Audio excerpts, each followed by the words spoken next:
Welcome to Stu's Travel, your one-stop shop for all your travel needs.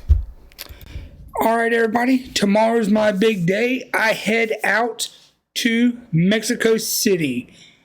I cannot wait. Today's probably going to be a quick short video. I'm going to go over about 5 safety tips while traveling. This doesn't have to be abroad. This can be traveling to the beach. This can be traveling to Italy. This could be traveling down the road necessarily to go to a local hotel. Just some traveling tips of ways to stay safe. Also, we won't go over that. Like I said, quick video, 5 quick things. So let's get started. Number 1 safety tip is stay aware of your surroundings. That's huge. I always recommend when you get to a place, and if you get there during daylight hours, scope the area for 30 minutes at least when you initially get there. See what could be potential hot spots from where you're staying, so that way if you have to go out at night to go get food or something when you first get there, you know what areas to avoid. If it looks sketchy at day, it's probably sketchy at night. Also, a thing about your surroundings is to not show your valuables. Like, I have a watch. I mean, it's a $30 watch. I'll wear it, but don't wear your Apple Watches out. If you have your phone and fancy phone, don't constantly be on your fancy phone out and about, because then people know you have money and they're going to take it from you because you can afford to get rid of it, because you can afford to buy a new one. And for that, the people don't understand, there's a lot of people here in America say we have an iPhone. Doesn't mean rich, it just means we have a high payment. Also, don't go down no dark alleys. Even though it may seem a shortcut on the app, if you're using like a maps to get from one place to another, back to your place, and the shortcut tells you take this dark alley, don't take the dark alley. Just don't. Don't want you to come up missing or robbed or even crazier. So let's not do that. All right, trip number 2.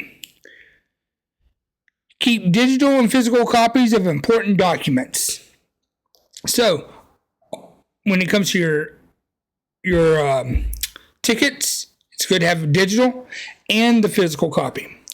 If you have your passport, it's good to have your passport. Same with your driver's license. Some of the places you can keep your passport at the house and walk around with your driver's license. Here's the reason why I'll say that. Is your passport costs $120 and your driver's license probably costs about anywhere from $20 to $50. So it's a lot cheaper to replace that driver's license when you get home.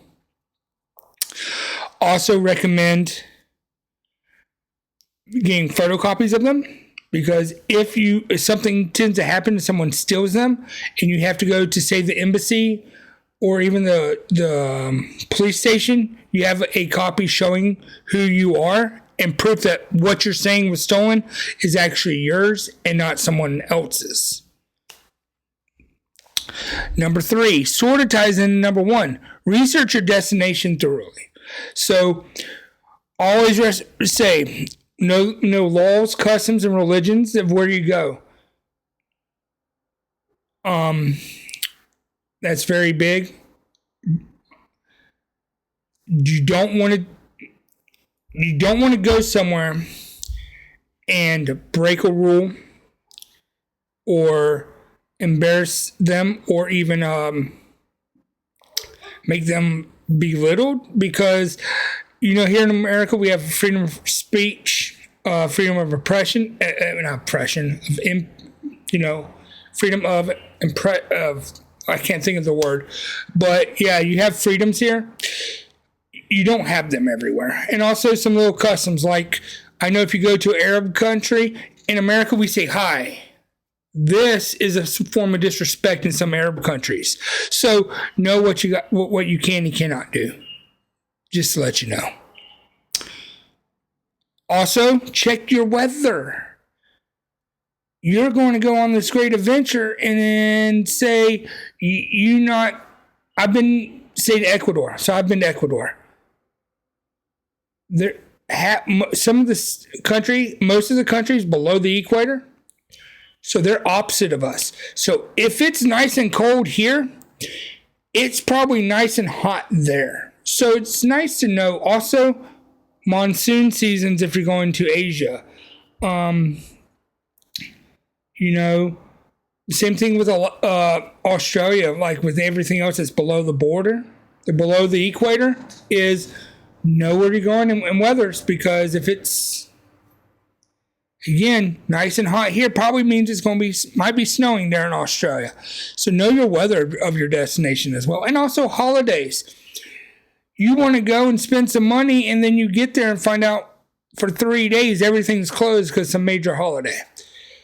So know where you're going and what's to do there.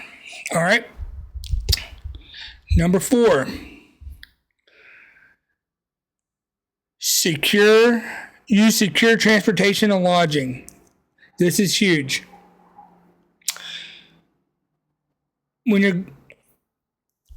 you go to another country, if you're going to another country, make sure the lodging is exactly what it says, because you can go to a place and say you're a backpacker, and you're backpacking South America.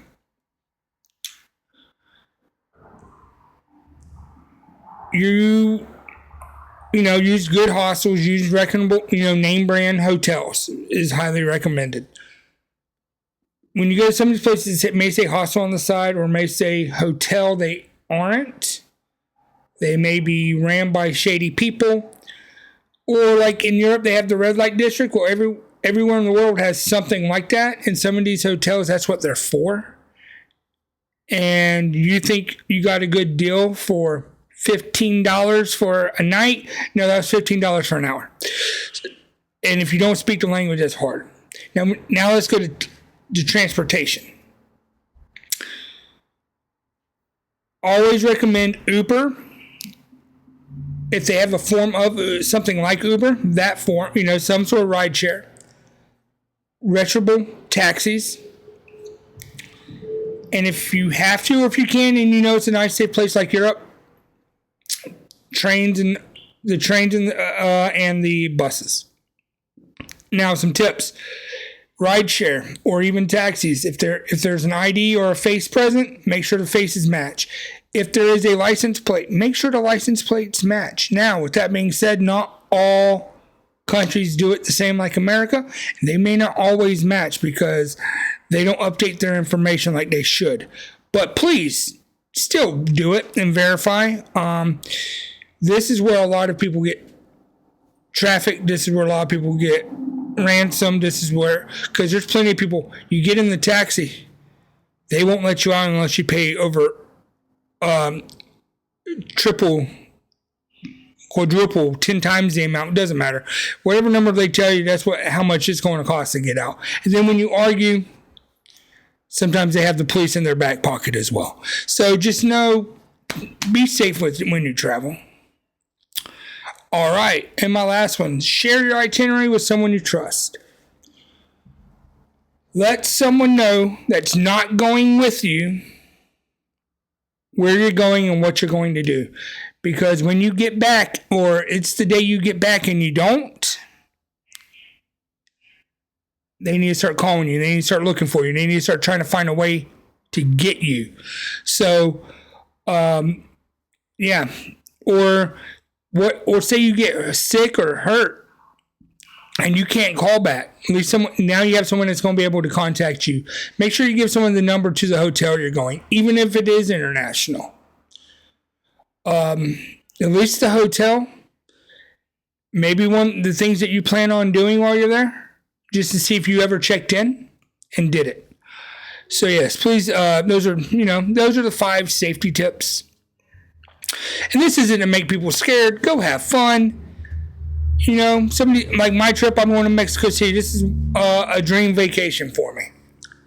Hopefully y'all get to see most of it. but I don't want your dream vacation to become a horrible nightmare because you did something that you thought was right, or you did something that is normal here in America, and it just all goes kaput. So just please go out there. Have fun on your vacations. Oh, last thing before we go, congratulations and thank everybody. We have 150 views on this channel. It is, to some they may say that's pfft, but to me that's a lot. That means I've been putting in effort and the work, and people are at least watching me. And it's not one person for 150 videos. So thank you so much. And again, no video next week. And then the week after that, we'll start vacation vlog videos. So until then, peace.